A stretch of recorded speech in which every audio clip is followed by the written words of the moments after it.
Saudaraku yang dikasihi Tuhan, salah satu hal yang saya pelajari dari kehidupan Daud sebagai hasil daripada keintimannya dengan Tuhan adalah ketenangannya dalam menghadapi setiap persoalan kehidupan. Daud adalah pribadi yang hampir tidak pernah berhenti, selalu menghadapi persoalan-persoalan.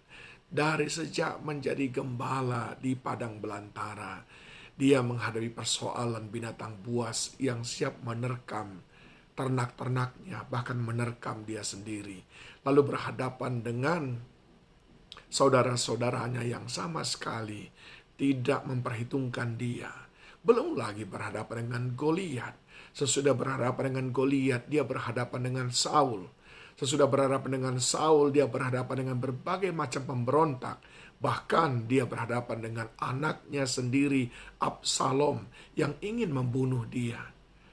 Sungguh saudaraku, hampir tidak habis-habisnya pergumulan demi pergumulan dalam hidupnya. Tidak habis-habisnya pergumulan di dalam kehidupan orang yang sangat intim dengan Tuhan itu. Tetapi saudaraku, apa yang ditunjukkan oleh Daud adalah sebuah ketenangan dalam kehidupan di tengah badai bergelora yang tiada pernah berhenti. Lalu saya bertanya-tanya dalam hati, apa rahasianya? Saya mendapatkannya, saudaraku, di dalam Mazmur 62 ayat yang kedua. Daud menuliskan, hanya dekat Allah saja aku tenang, daripadanya lah keselamatanku. Ayat ini mengatakan, orang yang dekat dengan Tuhan, tenang hidupnya. Lalu dikatakan lagi, saudaraku, bagaimana kita bisa dekat dengan Tuhan? Di dalam 1 Petrus 4 ayat yang ke-7 bagian B dikatakan, karena itu kuasailah dirimu dan jadilah tenang supaya kamu dapat berdoa. Kalau di dalam kitab Petrus dikatakan bahwa orang yang menguasai diri dan yang tenang, maka dia dapat berdoa. Tetapi di dalam Mazmur 62, orang yang berdoa, dia akan menjadi tenang. Nah, saya ingin menyampaikan dulu apa yang dikatakan oleh 1 Petrus 4 ayat 7b ini. Ada dua syarat untuk kita bisa menjadi pendoa. Ada dua syarat yang membuat kita menjadi bisa berdoa.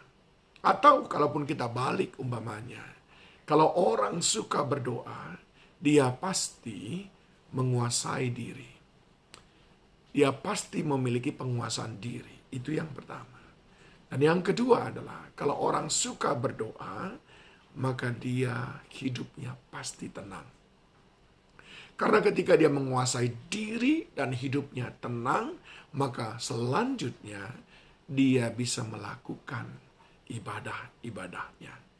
Oleh sebab itu saudaraku, agak miris kalau ada orang bilang, aku suka berdoa, aku sering mendoakan kamu, tapi hidupnya gerasa gerusuk, nggak tenang, sedikit-sedikit komplain, sedikit-sedikit dia marah. Dia tidak memiliki penguasaan diri, dan dia tidak tenang dalam hidupnya. Terlalu banyak yang dia khawatirkan. Saudara, jangan cepat percaya dengan orang yang berkata seperti itu. Sesungguhnya kehidupan doa dapat dilihat dari penguasaan diri kita dan ketenangan dalam hidup kita. Ketenangan hanya dimiliki oleh orang yang sudah mengesampingkan segala hal yang menggoda dia untuk khawatir. Nah, sebaliknya saudaraku yang dikasihi Tuhan, dalam Mazmur 62 ayat 2 dikatakan, hanya dekat Allah saja aku tenang, daripadanya lah keselamatanku. Apa kunci ketenangan di sini? Yang pertama, dekat dengan Allah saja.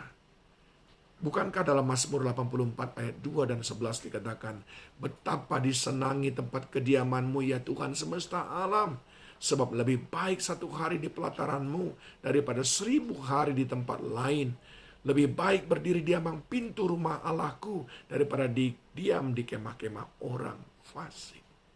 Orang-orang yang dekat dengan Tuhan, dia akan selalu menghabiskan waktu dalam doa, pujian, penyembahan. Dan di sana dia mendapatkan ketenangan. Yang kedua, saudaraku, siapa yang mengalami ketenangan? Mereka yang memiliki penyerahan diri kepada Tuhan. Apapun yang terjadi dalam hidup ini. Mazmur 37 ayat 5. Serahkanlah hidupmu kepada Tuhan dan percayalah kepadanya. Ia akan bertindak.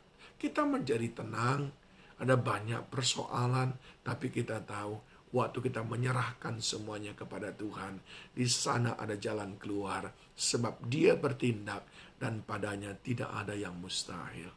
Sedangkan yang ketiga, saudaraku, dari mana datangnya ketenangan? Hidup tenang itu adalah hasil daripada hidup dalam kebenaran.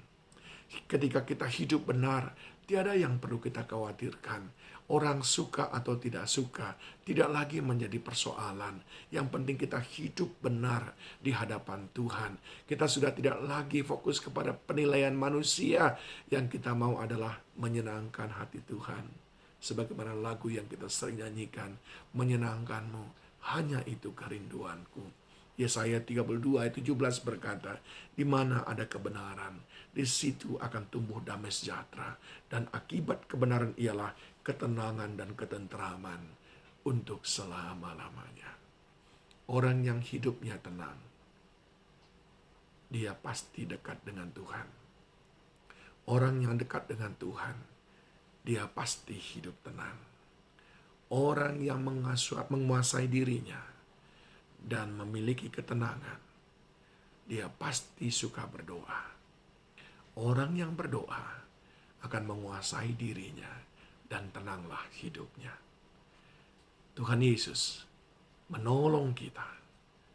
Shalom.